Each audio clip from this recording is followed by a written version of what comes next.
Dieu de gloire, Dieu Tout-Puissant. Merci pour ta présence au milieu de nous. Maintenant que nous voulons entendre de toi, Seigneur Dieu, nous savons que tu es là et que Saint-Esprit, tu es au-dedans de nous. Alors que ta parole est déclarée, ta parole est dite, ta parole est prononcée, c'est l'occasion, c'est le moment pour toi, Saint-Esprit, de nous transformer. C'est le moment de nous rebâtir. C'est le moment, l'occasion, Saint-Esprit, de nous relever, de nous réhabiliter et de faire que, Seigneur Dieu, nous demeurons toujours dans tes paroles. Dieu de gloire, nous te disons merci pour la graine que tu vas encore s'aimer aujourd'hui dans nos cœurs, afin que nous donnions des fruits aujourd'hui et demain, et que toute la gloire et l'honneur te reviennent au nom de Jésus-Christ. Amen. Importance de la connaissance. Aujourd'hui, c'est le dernier jour. Alléluia. Nous allons boucler la boucle, comme on dit. Nous allons boucler la boucle. Nous avons commencé ce thème depuis le premier samedi du mois d'août. Et nous terminons aujourd'hui le dernier samedi du mois de septembre. Alléluia. Si durant 2 mois, Dieu nous a parlé de sa connaissance. Comme la Bible dit dans Ésaïe 55, Ésaïe 5, le verset 13, que mon peuple est allé en captivité parce qu'il lui manque la connaissance. Et dans Osée chapitre 4, le verset 6, la Bible ne dit pas que mon peuple périt parce qu'il lui manque des miracles. Que mon peuple périt parce qu'il lui manque des miracles. Non. Que mon peuple périt par manque de connaissance. La connaissance est donc fondamentale. La connaissance est donc primordiale pour un chrétien. Alléluia. Et dans Jean chapitre 8, le verset 32, la Bible nous dit, et Jésus-Christ dit, que tu connaîtras la vérité et la vérité te rendra libre. Je ne sais pas si quelqu'un déjà, durant ces 2 mois, quelqu'un a connu la vérité. Alléluia. La vérité. Le dernier samedi que nous avons étudié la parole, nous avons parlé de la première partie de Jean 14, 6. Jésus dit, je suis le chemin, la vérité et la vie. Le sous-thème d'aujourd'hui, c'est la vie de Dieu. C'est la conclusion de la connaissance. La vie de Dieu. En grec, Zoé. En grec, Zoé. En grec, Zoé. C'est la vie de Dieu. Mon prochain enfant sera appelé Zoé. Oui, je le déclare déjà. Amen. Alléluia. La vie de Dieu. S'il y a la vie de Dieu, donc il y a aussi la vie qui n'est pas de Dieu. Alléluia. La vie ordinaire, qui est contraire à la vie de Dieu. La vie ordinaire, c'est se réveiller le matin. C'est cette vie-là. Nous respirons, nous mangeons, nous sortons, nous cherchons du travail, nous nous plaignons. Nous vivons parfois dans le manque. Nous faisons des erreurs, nous commettons des fautes, commettons des péchés.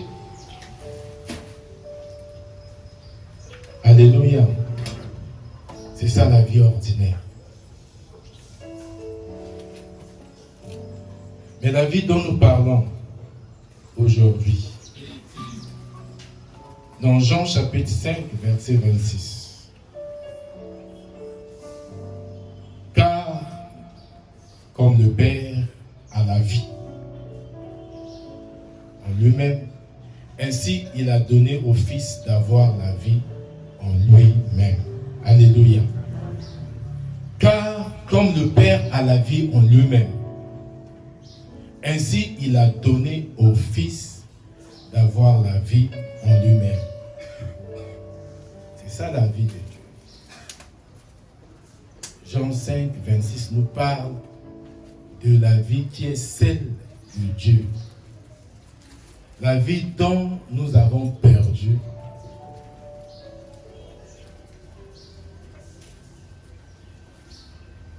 à l'origine par la désobéissance d'Adam et d'Ève.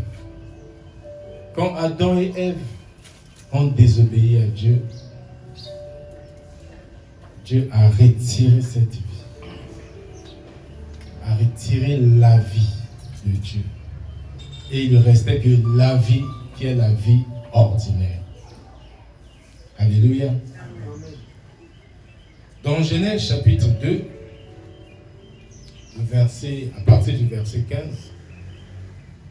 nous allons lire pour comprendre Jean chapitre 5, le verset 26, qui est le livre principal de notre sous-thème.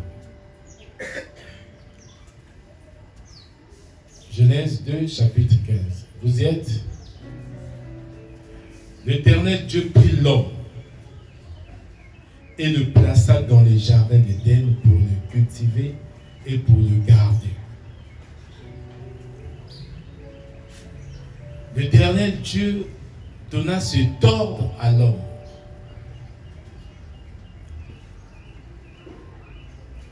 Tu pourras manger de tous les arbres du jardin, mais tu ne mangeras pas de l'arbre de la connaissance du bien et du mal.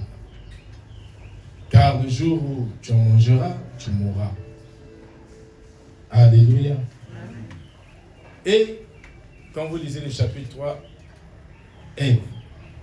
D'abord, Dieu a donné cet ordre, Ève n'était pas encore. L'Éternel Dieu prit l'homme, sans H et sans majuscule, et plaça dans le jardin d'Éden pour le cultiver et pour le garder. J'aimerais quand même rappeler, parce que ce passage trace la famille. Ce passage donne des orientations concernant la famille. L'Éternel Dieu prit d'abord l'homme. Il le place dans le jardin.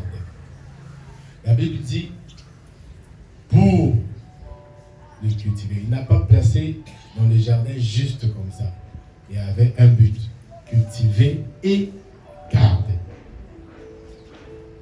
Donc, l'Éternel Dieu, après avoir créé Adam, il lui a donné du travail. Il l'a emmené, il l'a enlevé là où il était, dans la forêt, il l'a emmené dans le jardin. Donc, il a donné une maison. Il a donné une situation géographique à l'homme. Il ne s'est pas arrêté là. Il ne s'est pas arrêté là. Il a donné maintenant à l'homme du travail. Et le premier travail qui existe au monde, c'est garder et cultiver. La sécurité, la protection, la vigilance. Ensuite, la grâce de Dieu.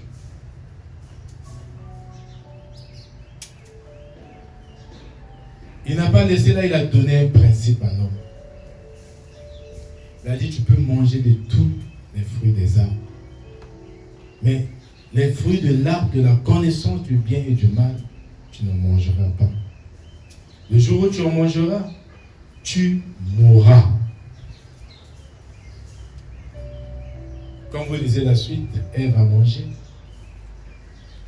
Il a donné ensuite à Adam. Parfois, j'imagine cette scène, comment Ève est en train de donner à Adam.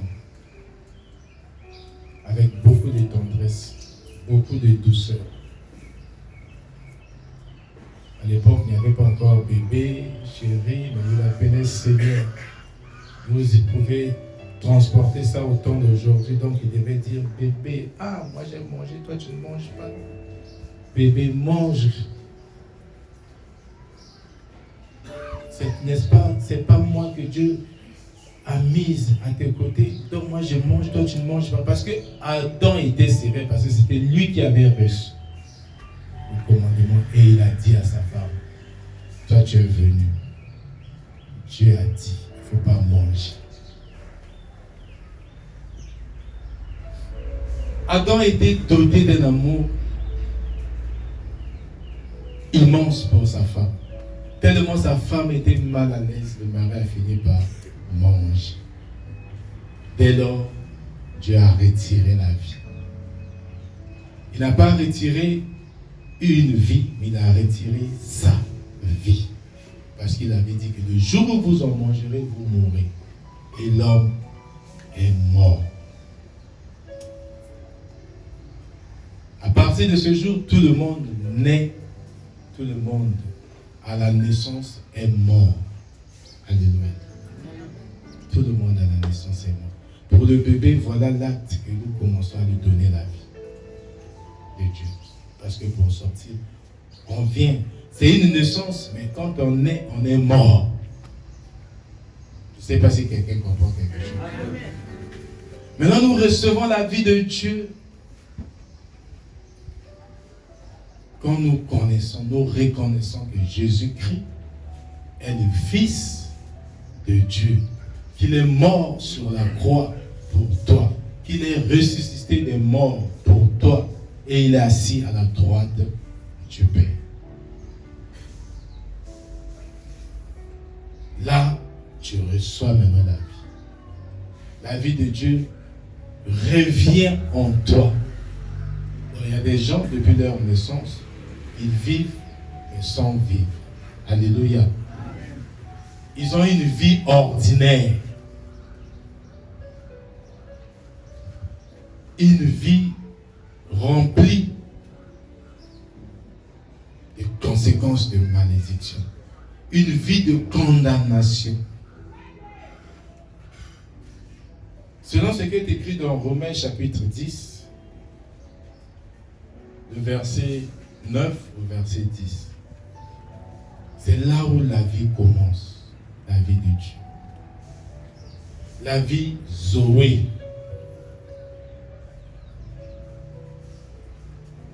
La Bible dit, quand tu confesses de ta bouche, tu crois dans ton cœur que Jésus-Christ est le Fils de Dieu. Tu es sauvé. Ça veut dire que tu quittes la mort pour la vie. Alléluia. Donc, parfois parmi nous, il y a des vivants, il y a aussi des morts.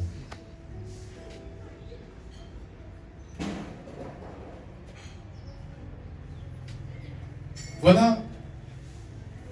Quand Dieu dit à l'homme, je te laisse le libre arbitre. Il y a l'arbre de vie et l'arbre de la mort. Choisis la vie. Tu avais déjà dit choisis la vie.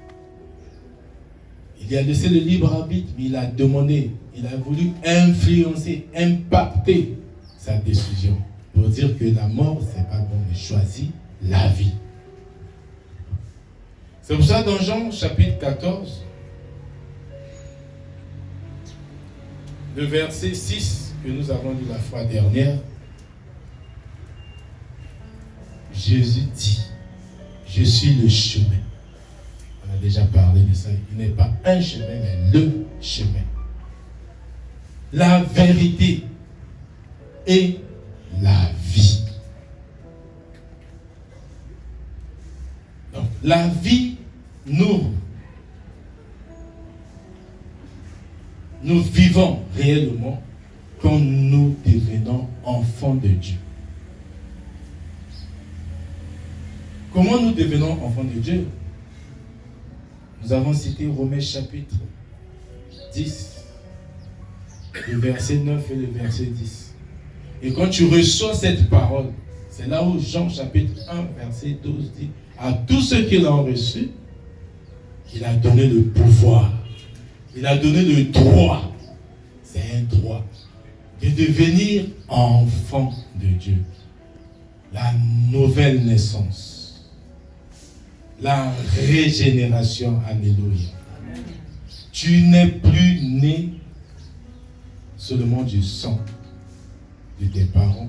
Tu es maintenant né du sang de Jésus-Christ qui a coulé sur le mont de Golgotha. Tu es maintenant né de l'esprit.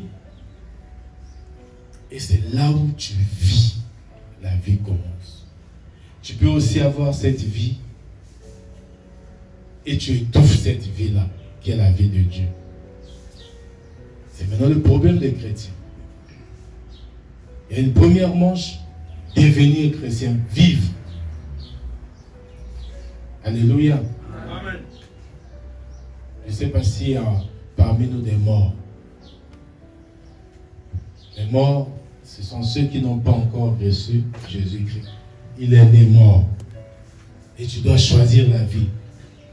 Inviter Jésus-Christ dans ta vie. Le laisser le libre arbitre dans ta vie. Le laisser agir.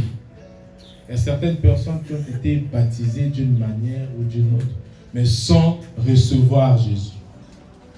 Alléluia. Amen. La Bible dit dans Proverbes chapitre 18, le verset 21 jusqu'au verset 22, il dit que la vie et la mort sont au pouvoir de la langue. Tout encore, la vie et la mort. Ça veut dire quand tu parles, tu confesses de ta bouche Jésus-Christ Seigneur. Jésus-Christ ton seul sauveur. C'est la parole. Tu ne dois pas dire là, oui, moi dans mon cœur, je sais que Jésus-Christ est mon Seigneur. Non, tu dois confesser. Amen. Tu dois déclarer. Amen. Alléluia. Amen. Et quand tu le déclares, tu déclares la vie. Tu reçois. Et tu deviens, tu changes de statut. Tu deviens enfant de Dieu. Tu peux donc appeler Dieu par Papa. Alléluia. Amen. Si tu ne l'as jamais reçu dans ta vie, Dieu n'est pas ton papa. Le cheminement de la prière, quand Jésus dit, Luc chapitre 11, priez, dites notre Père, ce n'est pas pour toi. Parce que Dieu n'est pas ton papa. Dieu est ton créateur. Dieu est seulement ton Dieu. Il n'est pas encore ton papa. Donc c'est à toi de confesser pour faire de Dieu ton papa. Amen. Alléluia. Amen. Tu confesses. Et quand tu confesses, tu reçois la vie. On sort, on est dans une culture animiste qui veut toujours faire quelque chose. Tu dois brûler ceci, mélanger avec tel sang. Couper le cou du coq, mais il faut telle couleur pour avoir. Non, la parole de Dieu est simple. Avec Dieu, c'est simple, juste confesser la parole. Tu confesses pas juste parce qu'on t'a demandé de confesser, mais parce que tu crois dans ton cœur. Alléluia. Parce que tu le crois. Mais vous pensez, si ce n'est pas Dieu, on peut s'asseoir comme ça? On ne peut pas s'asseoir comme ça. On ne peut pas chanter, se mettre à chanter, à louer Dieu comme ça. Ce n'est pas une routine de dormir et de se réveiller. Et le diable ne veut pas toujours que vous, que nous nous rassemblons. Parce que quand on se rassemble, on écoute la parole. Alléluia. Et que quelqu'un peut quitter d'un point A pour venir au point B. Quelqu'un peut quitter le sommeil de la mort pour regagner la vie, pour retrouver la vie. Et pour le diable, il veut seulement que les gens ils vivent dans la mort. Alléluia. Et rien ne marchera. Parce que tu vis dans la mort. Tu es vivant mais mort.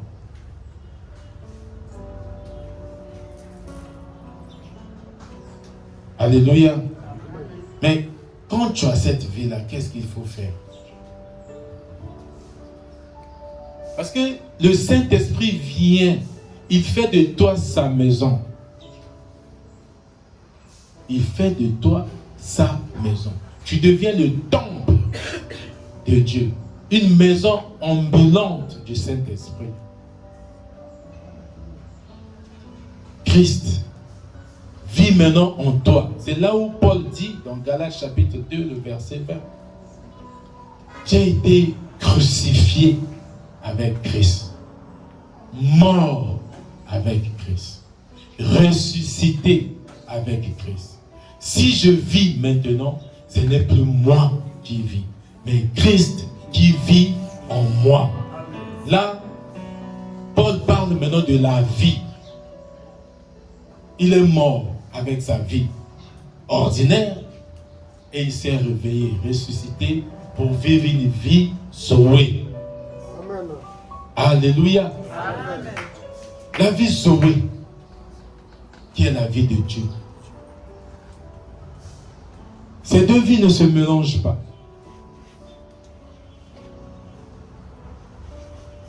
Souvent on parle de la vie ordinaire et puis on parle de la vie Zoé. Mais sinon la vraie vie, la première vie, c'est la vie de Dieu.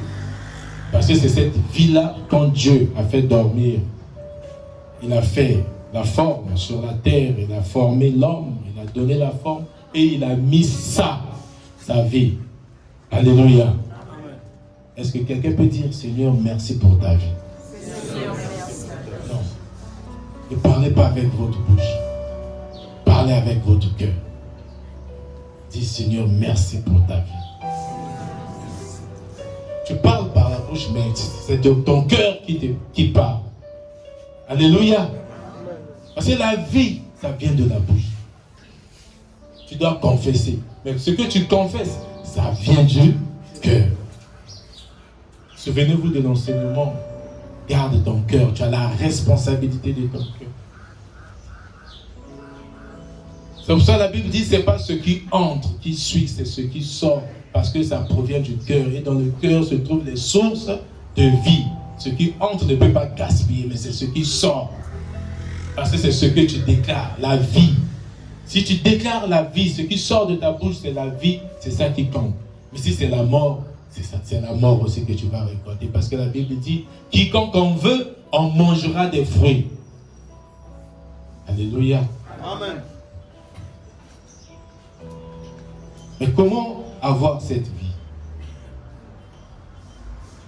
Nous allons lire dans Matthieu.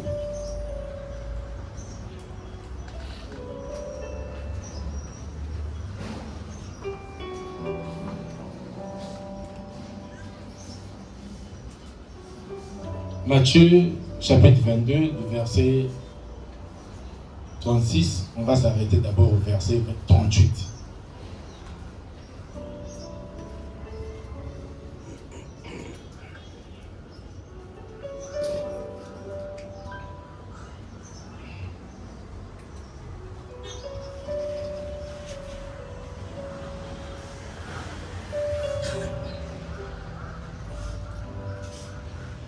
Commençons par la première, le premier secret.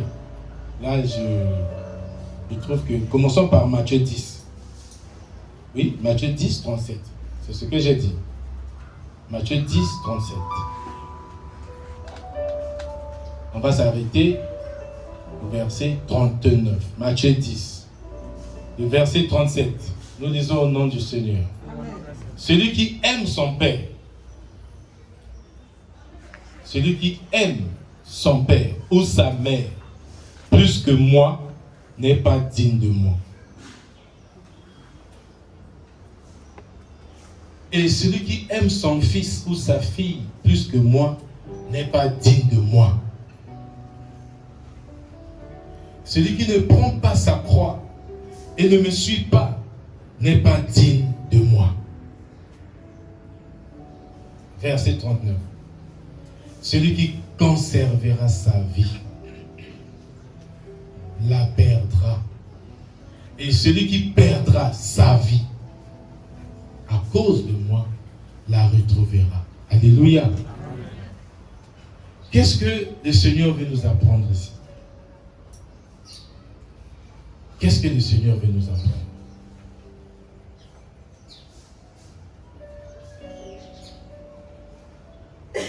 Si on se réfère à l'Ancien Testament, dans la Nouvelle Alliance, dans Exode chapitre 20, le verset 1,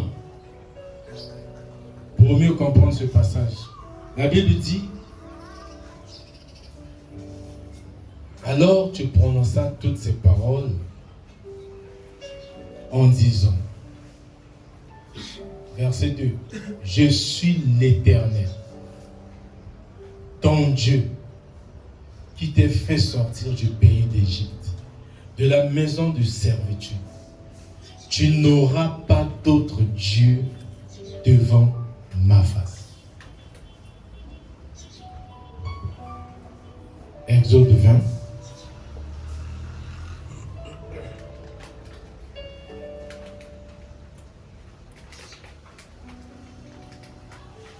Nous allons lire au moins jusqu'au verset 4. Tu n'auras pas d'autre Dieu. Ça, c'est le verset 3. Tu n'auras pas d'autre Dieu devant ma face. Tu ne te feras point d'image taillée, ni de représentation quelconque des choses qui sont en haut dans les cieux, qui sont en bas sur la terre et qui sont dans les eaux plus bas que la terre.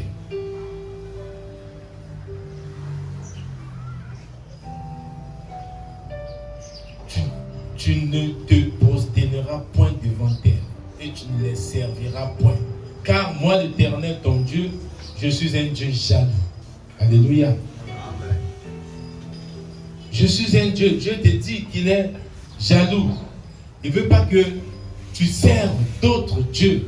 Il ne veut pas que tu fasses de quelqu'un ton Dieu. Ce pour cela dit: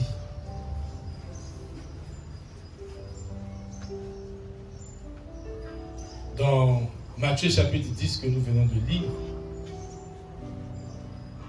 celui qui aime son père ou sa mère plus que moi n'est pas digne de moi. Celui qui aime sa fille ou son fils plus que moi n'est pas digne de moi. Celui qui ne prend pas sa croix et ne me suit pas n'est pas digne de moi. Celui qui conservera sa vie. Là, on explique maintenant. Celui qui conservera sa vie, ça veut dire que tu es là, tu veux garder ta vie. Ça veut dire ta mort, tu la perds. Mais si tu veux, il dit, celui qui perdra sa vie, ça veut dire la vie qui est la mort. Tu veux perdre cette mort pour passer à la vie, la récupérer. Je ne sais pas si quelqu'un comprend. On parle de vie, de deux vies là. Il y a donc une vie qui est inférieure et une autre vie qui est supérieure. La vie inférieure, c'est la vie ordinaire. Si tu veux la garder, tu vas perdre maintenant la vie qui est supérieure. Tu perds la vie Zoé. Tu perds la vie de Dieu. Parce que tu as choisi la vie inférieure. Donc, celui qui, on peut traduire comme ça, celui qui conservera sa vie inférieure, celui qui conservera sa vie ordinaire, perdra la vie supérieure. Mais celui qui perdra la vie inférieure, celui qui perdra la vie ordinaire, à cause de moi, ça veut dire pour suivre Jésus, pour le recevoir comme ton Seigneur et ton Sauveur, retrouvera la vie supérieure, possédera la vie de Dieu. Voilà la première condition. Comment tu peux avoir la vie de Dieu dans ta vie. Alléluia. pour ça que je dis que mon prochain enfant s'appellera Zoé. J'appelle pour dire que la vie de Dieu sera dans ma vie. D'une manière, je vais me souvenir tout le temps de la vie de Dieu. Quand j'appellerai Zoé, Zoé, je vais me souvenir. Alléluia. Alléluia.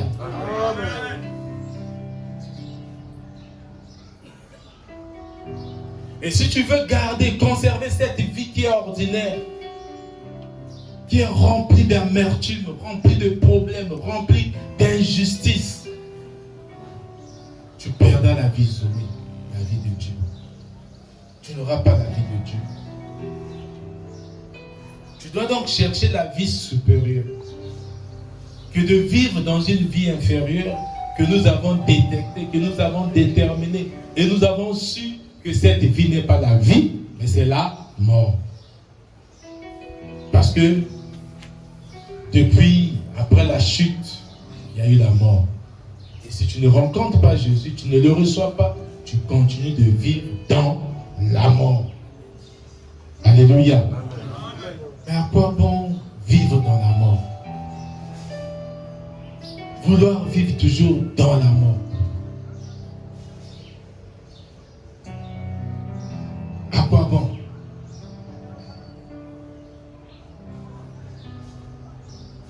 Nous allons maintenant lire pour compléter. C'est comme deux portes pour aller vers la vie de Dieu. La première porte, c'est celle-là. De mettre Dieu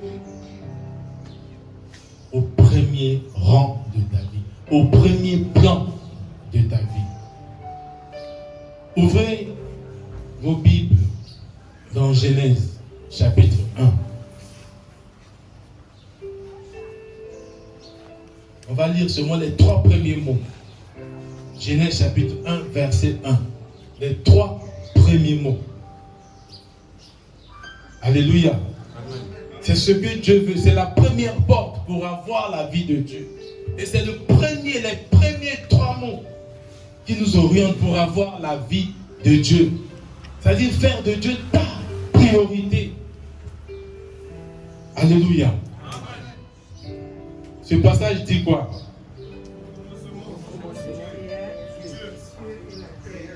Au commencement, Dieu. Au commencement, Dieu. Alléluia. Est-ce qu'on peut acclamer? Ça veut dire Dieu doit être la priorité de ta vie.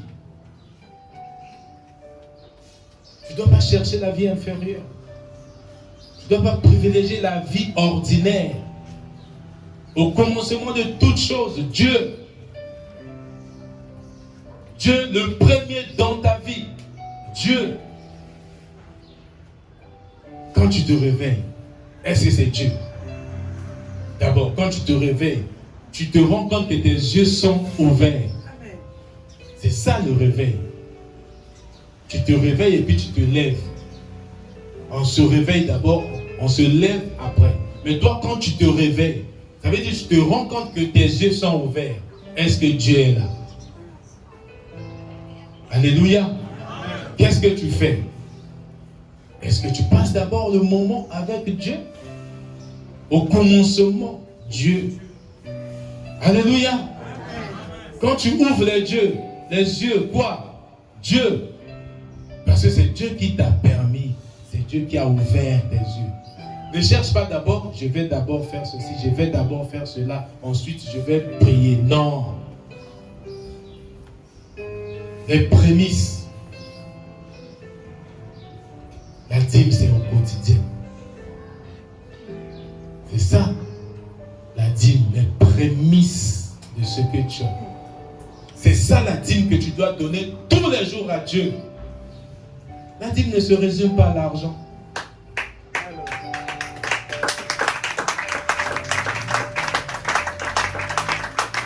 Au commencement, Dieu, quand tu te réveilles, donne à Dieu. Les premières heures, la première seconde, la première minute de ta vie, tu dors à Dieu. ce que Dieu veut. Dès que tu te rends compte, tes yeux sont ouverts. Parle avec ton Dieu. Dis merci Seigneur. Je me rends compte que je suis vivant. Je te rends grâce. Merci pour cette merveilleuse journée. Merci pour cette belle journée. Et tu ne sais pas encore comment ça va se passer. Tu déclares déjà que cette journée elle est belle. Que tu déclares déjà que cette journée sera bonne. Que tu déclares déjà que cette journée est merveilleuse. Parce que Dieu te l'a donné. Au commencement, Dieu. La Bible dit, si tu parles avec Dieu, tu lui parles déjà que merci pour les bonnes choses que tu m'as données dans cette journée. C'est ça les merveilles de l'Éternel. Tu n'attends pas d'abord sortir, manger, ou non, vider d'abord la vessie pour faire. Non, tes yeux ouverts, Dieu. Tu ne sais même pas ce qu'on a piégé. Si tu veux commencer par te lever, tu ne connais pas ce qui se trouve sur le sol. Commence ta vie, commence ta journée avec Dieu. C'est la première porte pour avoir la vie Zoé. La première porte pour avoir une vie supérieure. Si tu dis je lève les yeux, je cherche d'abord mon mari. Je vois que j'ai les yeux ouverts, je cherche d'abord ma femme. Dieu est où? Après avoir vu ta femme, après avoir vu ton mari, tu te mets à prier. Est-ce qu'au commencement c'est Dieu ou ta femme? Au commencement c'est Dieu ou ton mari? Alléluia. Amen. Au commencement c'est Dieu. Avant de tout faire. Et quand tu commences la journée avec Dieu, tu gagnes. Parce que Dieu ne va pas t'abandonner. Tu lui rappelles que Dieu avait dit, par exemple dans Matthieu chapitre 28, le verset 20, il a dit que je serai avec vous tous les jours. Seigneur, merci d'être avec moi. Parce que tu l'as dit, tu seras avec moi tous les jours. Et je sais, parce que tu l'as dit, donc tu es avec moi. Alléluia. Donc tu es avec moi. Comme tu es avec moi, je suis victorieux, oh Dieu. Oh Seigneur. C'est ça. Mais quand tu commences autrement, là tu fais comme Caïn. La Bible dit que Caïn a donné l'offrande après quelques temps. Mais Abel a donné les prémices. Voilà pourquoi Dieu avait reçu l'offrande d'Abel, parce que c'était les premiers. Et toi, quand tu veux donner quelque chose à Dieu, donne avant, à ton réveil, tu donnes ta vie à Dieu. N'attends pas la fin du mois pour donner quelque chose et tu vas dire que j'ai donné à Dieu. Là, tu donnes à quelqu'un. Alléluia. Tu as besoin de ta parole chaque matin. Tu as besoin de ta dîme chaque matin. Tu lui donnes les premières heures de ta vie. Tu lui donnes les premiers temps de ta vie chaque jour. C'est ça la dîme. On n'attend pas les prémices de ta vie. Et c'est la première porte pour avoir la vie Zoé, la vie de Dieu. Dès que tu te rends compte, commençons à appliquer ça. Dès que tes yeux sont ouverts, prie. Passe un moment avec Dieu. Ensuite, tu peux faire ce que tu peux faire. Si tu veux regarder maintenant ta femme, tu regardes ta femme. Si tu veux regarder ton mari, regarde maintenant ton mari. Si tu veux vérifier le bébé qui dort, vérifie. Si tu veux sortir pour aller dans l'autre chambre pour voir les enfants, tu peux le faire. Mais au commencement, Dieu. Alléluia. Je ne sais pas si quelqu'un comprend quelque chose.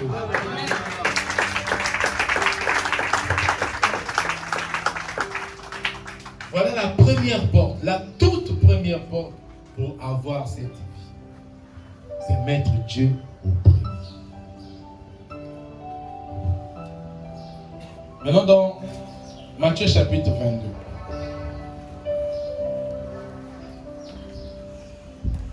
Nous allons commencer au verset 36.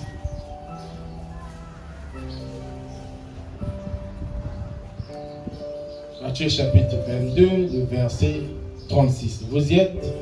Si vous y êtes, moi, je suis déjà.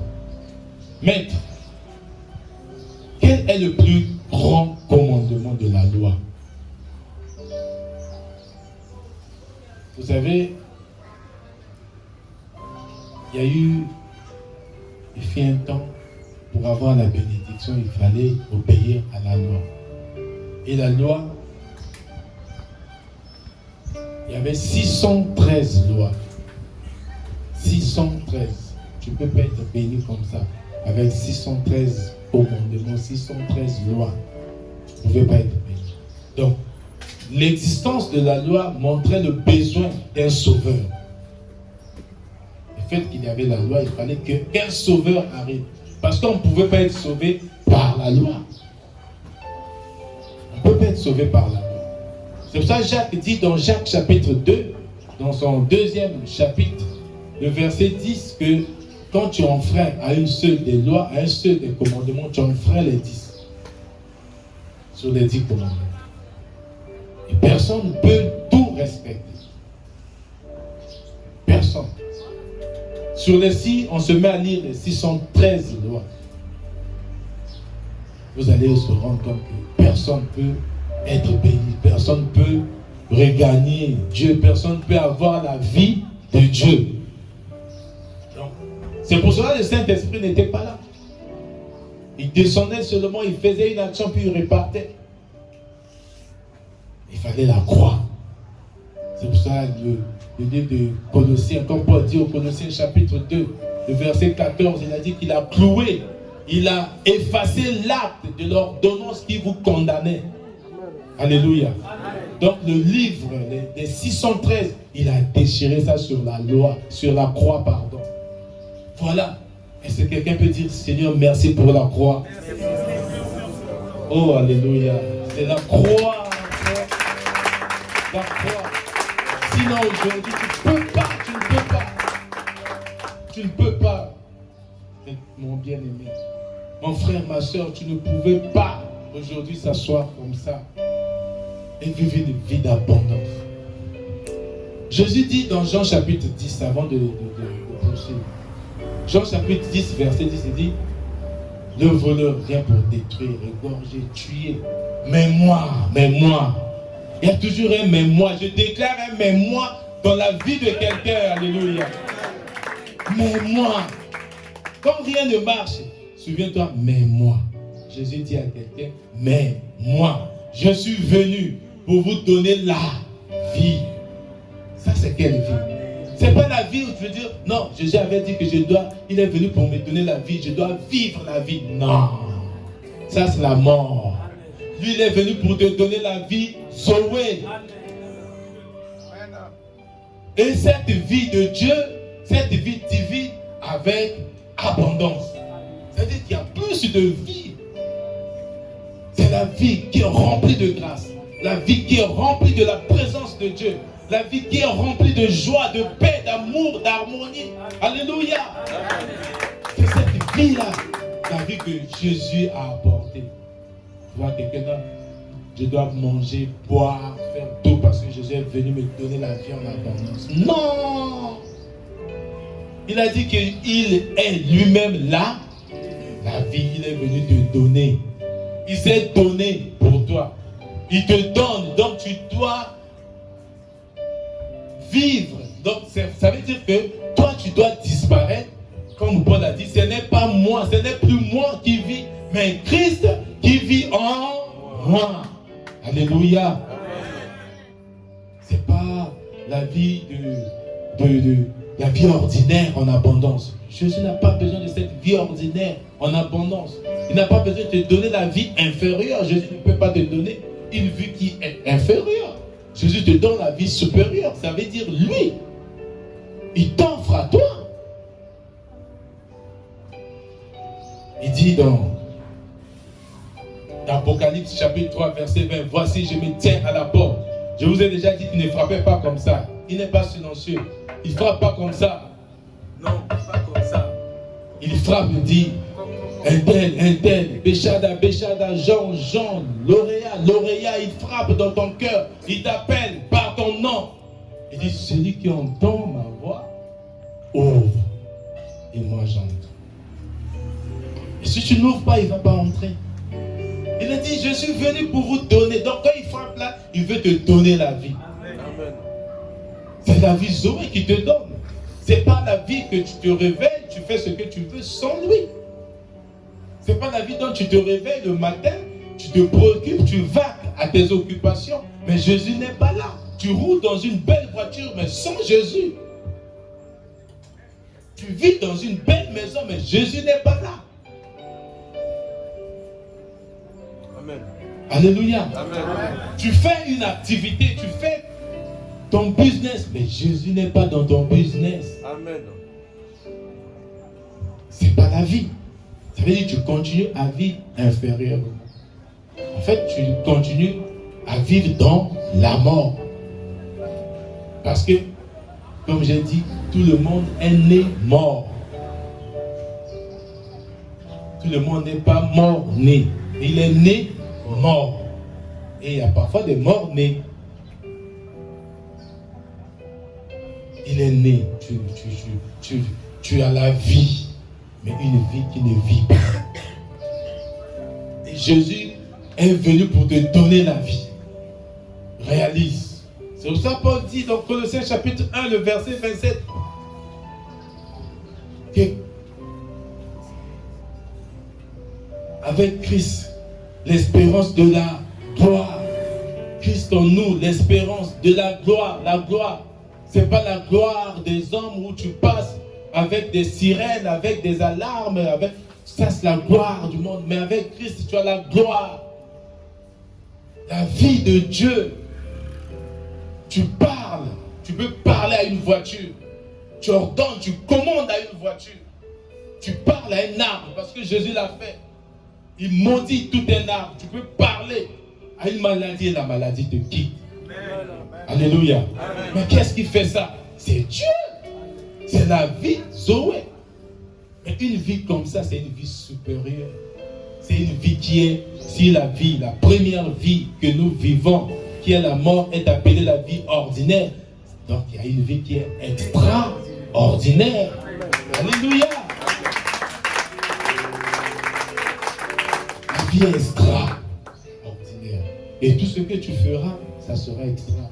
Les gens seront surpris de te voir faire ces choses-là. Il faut témoigner la gloire. Il faut témoigner la grandeur de Dieu. Il faut témoigner. La deuxième porte, on dit maître.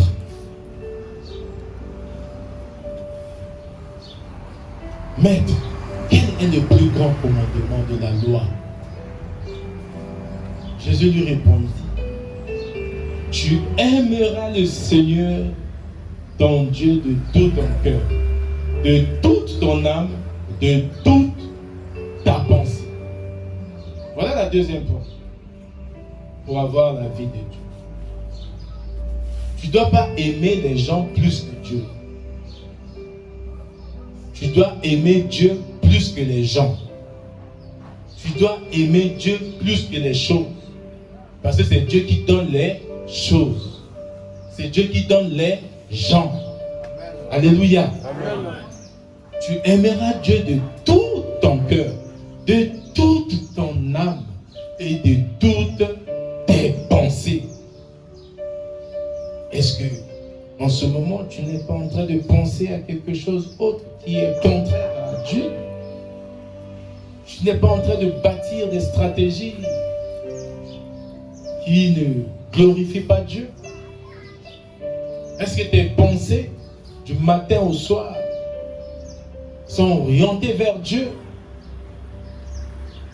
Qu'est-ce que tu penses de ton frère? Qu'est-ce que tu penses de ta soeur? Qu'est-ce que tu penses de tes parents? Alléluia. Qu'est-ce que tu penses de tes voisins? Qu'est-ce que tu penses de tes collègues?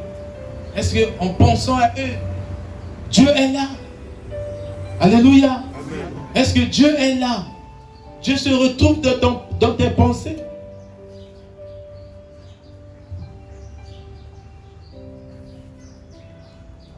Il dit,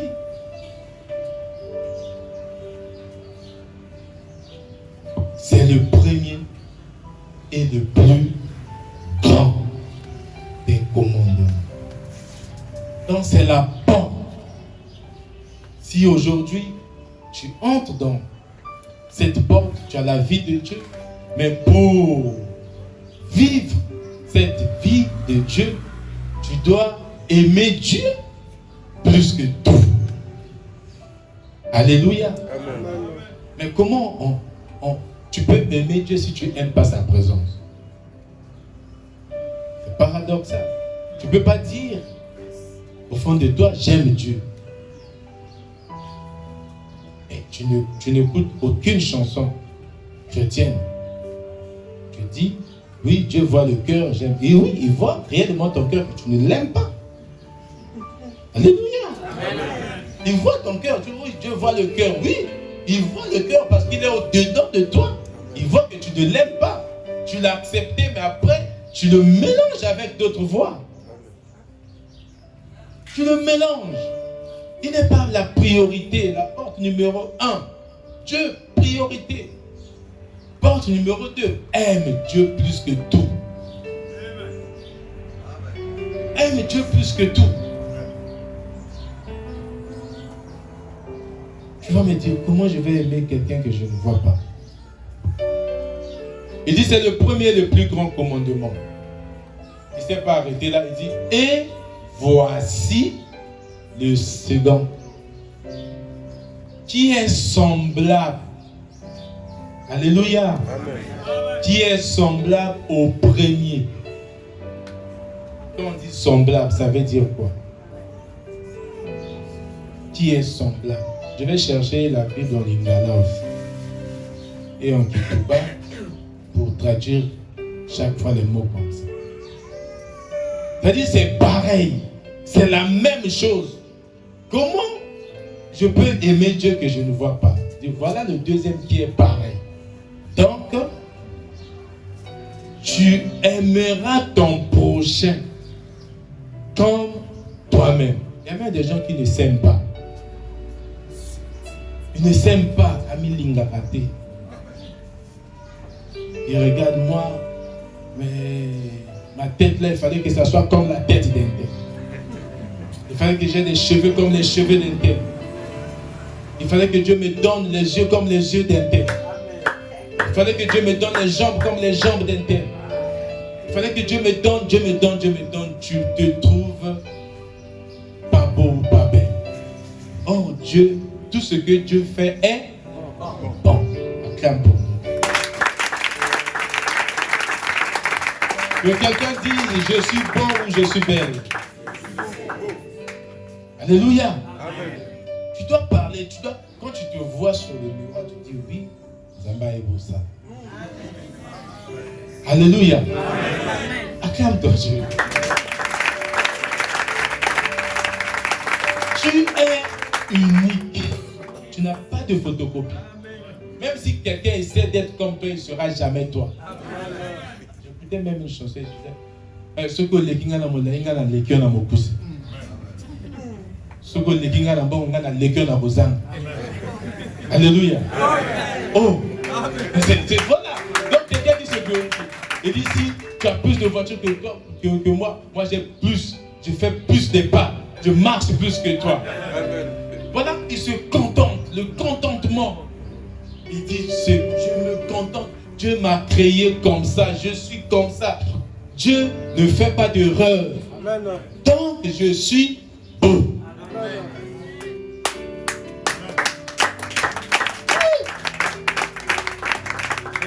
Il y a des gens qui pensent que tu n'es pas belle, tu n'es pas... Ça, c'est leur affaire. Ce n'est pas ce que eux ils pensent qui compte. C'est ce que Dieu a fait. Dieu t'a fait tel que tu es. Est-ce que tu peux acclamer pour lui?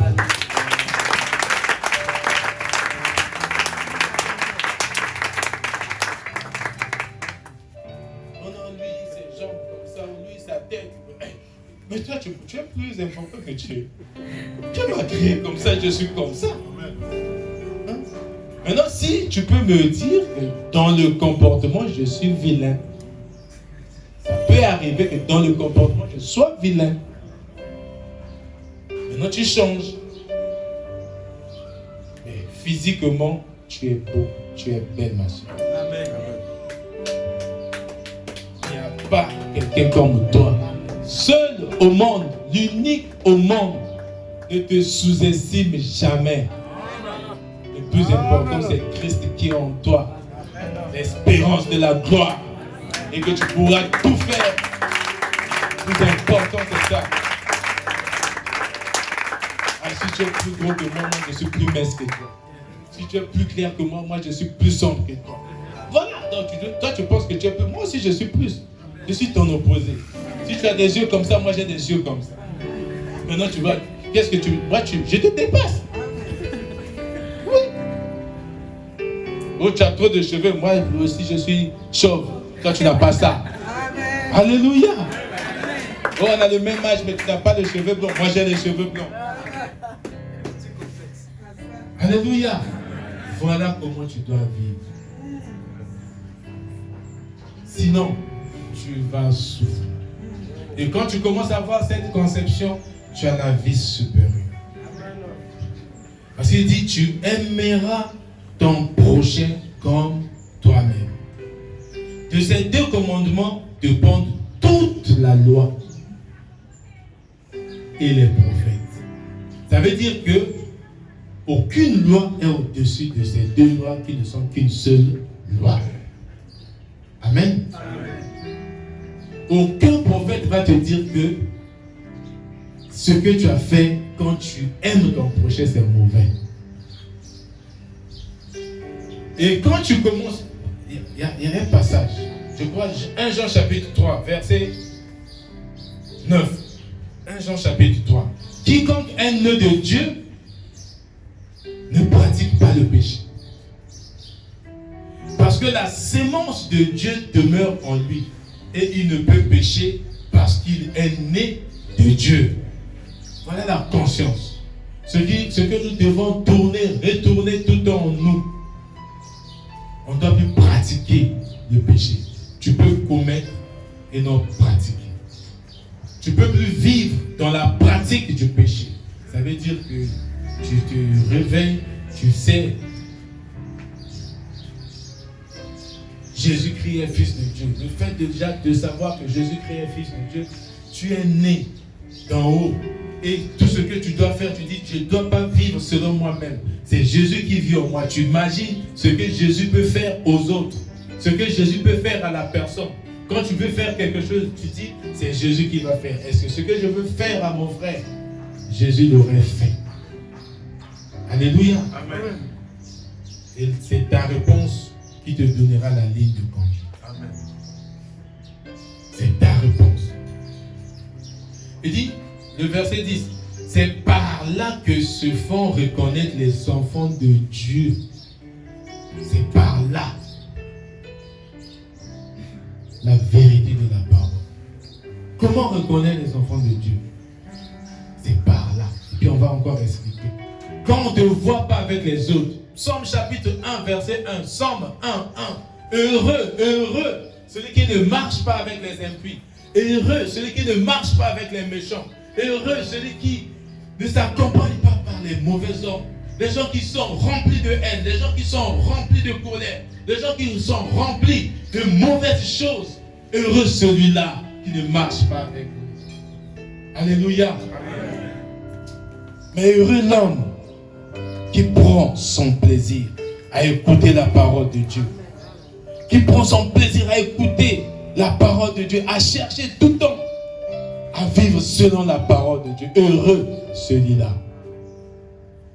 Et c'est là où on reconnaît un enfant de Dieu. C'est par là. C'est pas par des miracles. C'est pas par des miracles. Parce que quand on dit, venez, vendredi miracle, samedi miracle, ceci miracle, ceci miracle. Parfois je suis surpris. les gens vont chercher quoi? Toi-même, tu es le miracle. Souvent, quand on va chercher le miracle, ça veut dire qu'on n'est pas sûr que Jésus vit en nous. N'est-ce pas? Tu n'es pas sûr, c'est pour ça que tu vas chercher, mais il est avec toi. C'est pas lui qui a dit dans Matthieu chapitre 28, 20, que je serai avec vous tous les jours. Hier c'était un jour, aujourd'hui c'est un jour. Amen. Demain aussi ça sera un jour. Amen. Ça ne change pas, ça reste un jour. Amen. Donc il sera, il est là avec toi. Amen. Vous savez, quand vous commencez à prier avec cette parole-là, vous allez vivre les effets de la prière. Quand vous commencez à reconnaître que Jésus est présent là où tu es, vous commencez à reconnaître que Jésus est en toi, vit en toi, sous le nom du Saint-Esprit, vous allez faire beaucoup de choses. Amen.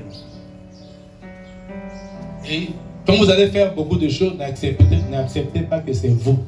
Dites c'est Dieu. Amen. Alléluia. Amen. C'est pas moi, c'est lui qui est en moi. Amen. N'acceptez pas la gloire à la place de Dieu. Même dans les problèmes, laissez Dieu. Et dans Matthieu 11, 28, dites vous qui êtes chargés, fatigués, venez à moi, je vous donnerai du repos. Et quand tu lui donnes ta charge, lui te donne du repos. Mais parfois tu veux te comporter comme Dieu. Tu as un problème, tu gardes ça, tu restes avec ce problème, mais tu ne veux pas donner à Dieu. Donne à qui de droit. Alléluia. Amen. Et tu restes tranquille, tu as la paix, tu as le repos. Mais tant que tu ne donneras pas à Dieu, tu n'auras pas de repos. Parce que tu veux résoudre des problèmes par toi-même. Par toi-même. Tu n'auras pas de repos. Tu vas souffrir. Tu vas vivre dans l'amertume. Tu vivras de chagrin en chagrin. Et tu iras de malheur. Il dit c'est ça le plus grand des commandements. Le verset 14. Nous savons que nous sommes passés de la mort à la vie. Voilà la vie. Nous sommes passés de la mort à la vie. Parce que nous aimons les frères. Ah, waouh, waouh, waouh. Donc, la vie, l'autre porte pour avoir la vie de Dieu. Là, on parle. Quand tu n'aimes pas ton frère, tu es encore dans la mort. Tu n'as pas la vie de Dieu. Mais nous savons que nous passons de la mort à la vie quand nous commençons à aimer les autres.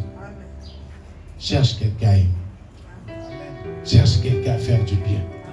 C'est ça, tu vas commencer à voir la vie de Dieu. Galates chapitre 6, verset 10, la Bible dit: ne vous lassez pas de faire le bien, surtout avec les frères en la foi. Voilà les frères, vous êtes des frères et sœurs en la foi. Donc s'il faut chercher à faire du bien, ça doit commencer par vous qui êtes dans la même foi. Ne cherchez pas ailleurs. Si tu as une entreprise, il faut commencer ici. Parce que vous partagez la même foi. Amen. C'est qu'elle est chrétienne. Qu'est-ce que tu sais faire? Ah, je fais ceci, je fais cela. Moi, j'ai tel travail. Vas-y, prends, fais ce travail-là. Et ça te permet d'avoir quelque chose. Là-bas, tu fais quoi? Je suis militaire, on cherche les recrutements. Ah, ben venez. Toi, tu as fait quoi? Tu fais rien. Ouais, tu peux être enrôlé dans l'armée. Oui, viens. Voilà, tu appliques. La parole de Dieu, nous étudions pour faire quoi? Pour appliquer. Alléluia. Et ne soyez pas surpris aussi. Quand cette grâce va surabonder au CCFT, les plus forts, alléluia, vont tirer les plus faibles. Vous n'allez pas, vous allez chercher où? Si on dit, voilà, j'ai un travail, je cherche un frère ou une soeur, on ne va pas chercher ailleurs, on prend là. C'est galère. Maintenant, dès lors que tu fais ce qui est contraire, tu n'as pas obéi à la parole. Tu n'as pas obéi. La Bible est claire. Il faut lire ça. Galates 6, 10. Ne vous lassez pas de faire le bien. On parle d'abord du bien en général. Et la Bible dit surtout envers les frères en la foi. Quand vous partagez la vie, tu sais que l'autre est électricien, tu le prends, tu lui donnes un marché. Si tu veux faire quelque chose, tu te demandes, est-ce qu'ici, il y a la sœur Sylvie qui est là. On donne les annonces, il dit, il y a notre frère un tel qui cherche des maçons. Ah, ils sont partis du travail. Il y a des frères et frères un tel, ou la sœur un tel qui veut ouvrir quelque chose concernant ceci, elle cherche les gens qui ont fait tel domaine. Par exemple, la couture. Ah, les gens sont partis. Mais non, c'est ça la vraie église. C'est ça la bonne église. Quand vous appliquez Josué chapitre 1, verset 8, que ce livre ne s'éloigne point. Oui, c'est bien d'écouter la parole. C'est bien d'écouter. Mais on ne se limite pas d'écouter la parole. On doit méditer à la parole. Qu'est-ce que ça veut dire cette parole? La vie et la mort. Qu'est-ce que ça veut dire cette parole? Je suis venu pour vous donner la vie. Je suis la vie. Qu'est-ce que ça veut dire? Tu médites. Et tu ne vas pas t'arrêter à méditer la parole. Tu dois passer à la meilleure étape, la meilleure phase qui est l'applicabilité de la parole. Tu vas vivre maintenant selon la parole. Tu commences à vivre. La parole est maintenant ton mode de vie. C'est comme la Bible, quand tu dis, bon, pour tel problème, on a écrit quoi? Quand tu veux prendre un médicament, tu regardes la notice, tu vois la posologie, comment prendre. Et pour vivre, c'est pareil, tu veux faire quelque chose. La Bible dit quoi? Alléluia. C'est ça la vie d'un chrétien. Et si tu es dans l'ignorance, tu vis dans le danger. Le danger, c'est l'ignorance. Tu fais le contraire, tu es dans l'ignorance. Et ça veut dire, ne t'étonne pas que tu sois bloqué quelque part, parce que tu es dans l'ignorance. Tu vis comme en captivité. Et c'est le malheur qui va arriver. Alléluia. Amen. La vie donc commence à partir d'aimer. La vie commence à partir d'aimer. Quand tu aimes Dieu, tu t'aimes. Et tu aimes les autres. Pour aimer les autres, il faut t'aimer d'abord toi-même, comme j'ai dit. Amen. On a dit, aime les autres comme tu t'aimes. Ça veut dire, tu ne peux pas aimer les autres plus que comme toi-même tu t'aimes. Si tu dépasses comme toi, ça veut dire que tu le fais maintenant comme Dieu. Or, Dieu ne veut pas que tu aimes l'autre plus que lui. Alléluia. Amen. Parce que tu fais partie des gens. Tu ne peux pas aimer les gens plus que Dieu. Tu dois aimer Dieu par-dessus tout. Que ça soit pour certains comme un défaut. Lui, chaque fois, c'est seulement Dieu, Dieu, Dieu. Chapitre. C'est Dieu. Alléluia. Amen. Je ne sais pas si c'est une... comment je peux appeler ça? Vous venez au CCFT, le CCFT, c'est un docteur qui enseigne. Ce n'est pas un prophète qui reste là. 1, 2, 3, 4, 5e rangée, lève-toi. 1, 2, 3. Non, ça c'est notre appel. Ici, c'est l'enseignement. Alléluia. C'est l'enseignement, c'est la connaissance. Quand tu as la connaissance, tu ne peux pas te faire tromper par n'importe qui. Tu as un dictionnaire qui est là, la Bible. Quand on dit quelque chose, tu es dans la vie. Tu fais une erreur, tu demandes pardon. Alléluia. Amen. Demande pardon. La vie commence, on quitte la mort quand nous commençons à aimer l'autre.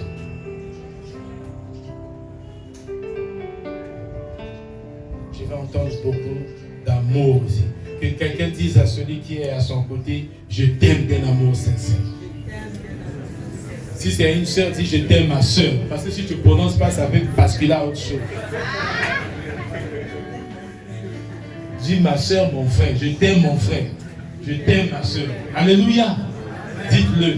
Si c'est entre frères, précisez frère, sinon on va penser autre chose. Alléluia. Est-ce qu'on peut acclamer notre Dieu?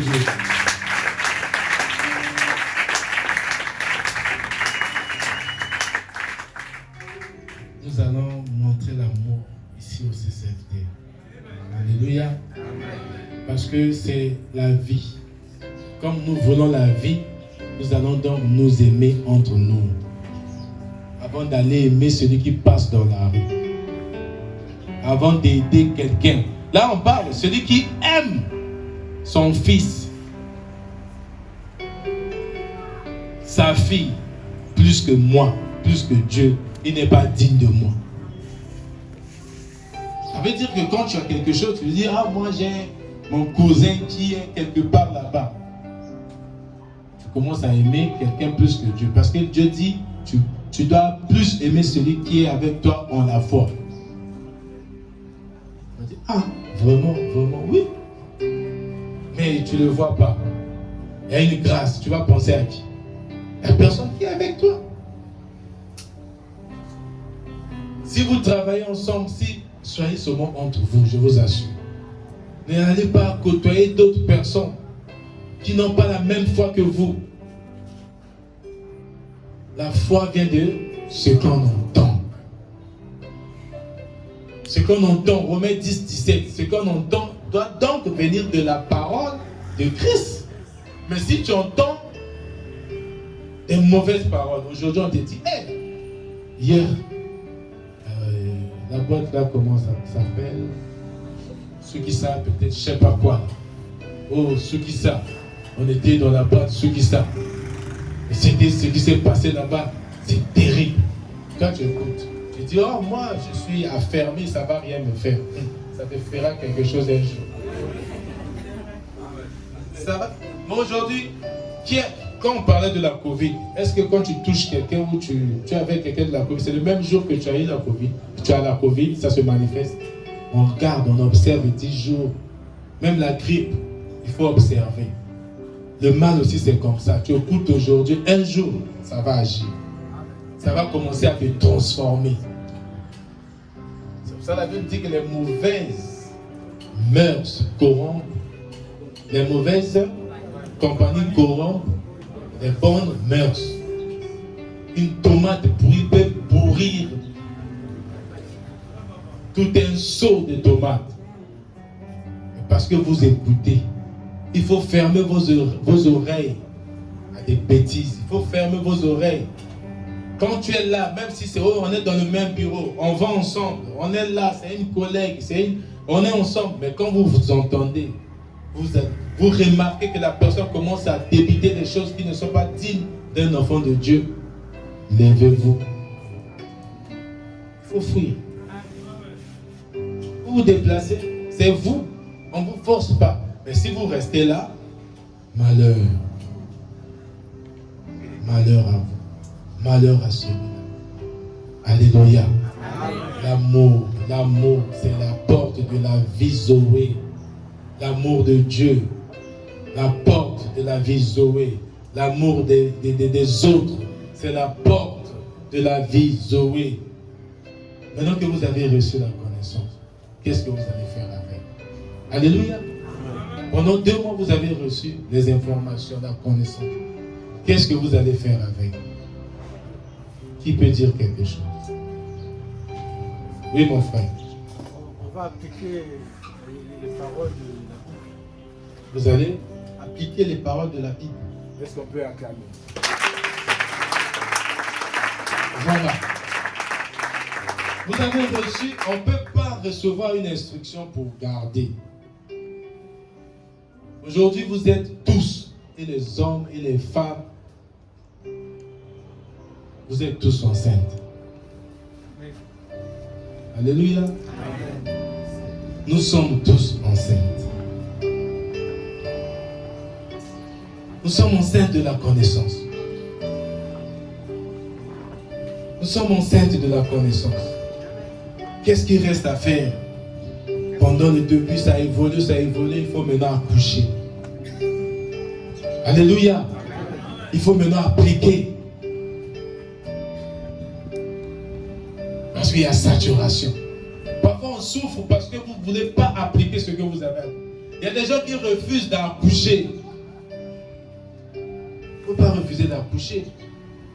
Vous ne pouvez pas refuser de mettre en pratique tout ce que vous avez reçu. On passe maintenant à la phase pratique. 2 mois d'enseignement sur la connaissance. Le reste de la vie, c'est l'accouchement. On passe à l'accouchement. Quelqu'un doit accoucher. Ça veut dire qu'il doit mettre en pratique ce qu'il a reçu comme connaissance. Mais celui qui rejette va souffrir. Tu as quelque chose, tu ne veux pas sortir. Qu'est-ce qui va arriver? Tu as un bébé, tu ne veux pas accoucher. 10 mois, 11 mois. Hey, les gens vont dire. Qu'est-ce qu'on ne va pas dire de toi? Mais les gens regardent comment est-ce que vous entrez ici. Les gens me regardent. Comment est-ce que je suis debout, j'enseigne. Les gens aussi s'attendent à quelque chose. Ils sont en train de voir. Qu'est-ce que les gens qui rentrent là, comment est-ce qu'ils vivent? Ceux que vous avez laissés chez vous, ils vont vous observer. Naïopé. Alléluia. Amen. Même toi, tu vis toujours comme ça. Et je te vois sur YouTube, c'est pas toi. Tout ce qu'on fait, c'est sur YouTube. Je te vois, mais quelle est la vie que tu mènes? Accouche. Dis à ton voisin, accouche. Alléluia. Accouche, accouche, accouche. Il faut accoucher. Et pendant qu'on parle d'accouchement, je veux que quelqu'un saisisse cette occasion. Que tu sois présent ici ou en ligne. Que Dieu touche tes entrailles. Alors que tu vas accoucher la pratique de la parole, que quelqu'un aussi va accoucher un enfant. Il va concevoir parce que Dieu va toucher ses entrailles. Parce que le monde ne peut pas sortir comme ça parce que Dieu veut faire quelque chose. Saisis cette occasion. C'est un cadeau que Dieu te donne. Tu reçois. Comme on a dit, tu ne peux pas recevoir un cadeau juste pour recevoir. Le cadeau s'utilise. Quand tu reçois, c'est pour utiliser. Aujourd'hui, pendant 2 mois, Dieu nous a donné un cadeau. Dieu nous a mis la graine qui a évolué. Mais à un moment donné, il faudrait que nous accouchions. Alléluia. Amen. Il faut accoucher. Maintenant, mets-toi debout. Mets-toi debout.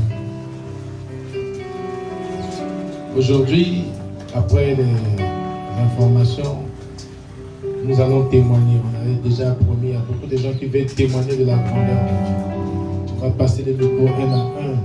Parce que la Bible déclare que nous l'avons vécu par le sang de l'agneau et par les témoignages. Parce que les témoignages te permettent, si tu faisais quelque chose, tu vas le laisser parce que Dieu t'a permis de le faire. Et si tu crois réellement que tu as reçu cela, et tu le verras s'accomplir. Alléluia. Tu dois prier. Mets-toi debout. Tu vas demander à Dieu de te donner la force d'accoucher la connaissance. D'accoucher, d'appliquer la parole de Dieu. De vivre selon les principes de Dieu. De recevoir la vie réelle de Dieu. De passer par cette porte merveilleuse. De passer par ces 2 portes merveilleuses. La porte, la première porte la plus puissante, de faire de Dieu ta priorité. Comme la Bible dit au commencement, Dieu doit être au commencement de ta vie. Dieu doit être au commencement de ta journée. Dieu doit être au commencement de tout ce que tu fais. Dieu doit être ta priorité. Dieu, ma priorité. Commence à prier, à élever ta voix. De faire de Dieu ta priorité. Et parle avec Dieu. Parce que c'est Dieu qui va te donner, c'est lui qui va te faire accoucher la parole de Dieu. La pratique de la parole de Dieu. Alléluia. C'est Dieu qui va t'éloigner des mauvaises voies. Élève ta voix et prie.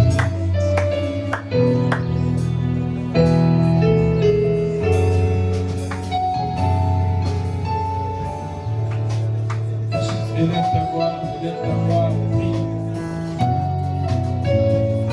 C'est un cadeau, tu dois recevoir, tu dois ouvrir ton cadeau. Oh Jésus, je t'aime, je m'adore.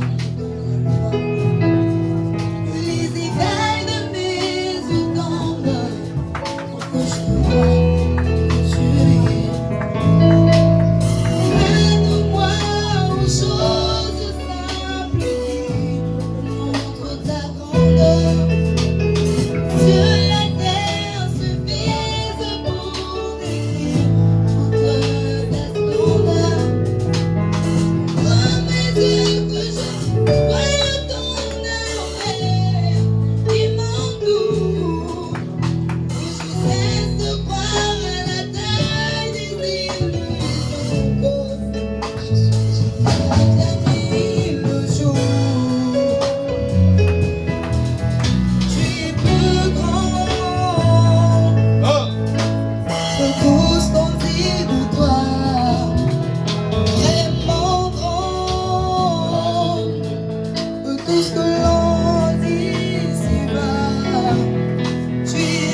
rythme au quotidien de notre temps, de nos cœurs, Seigneur.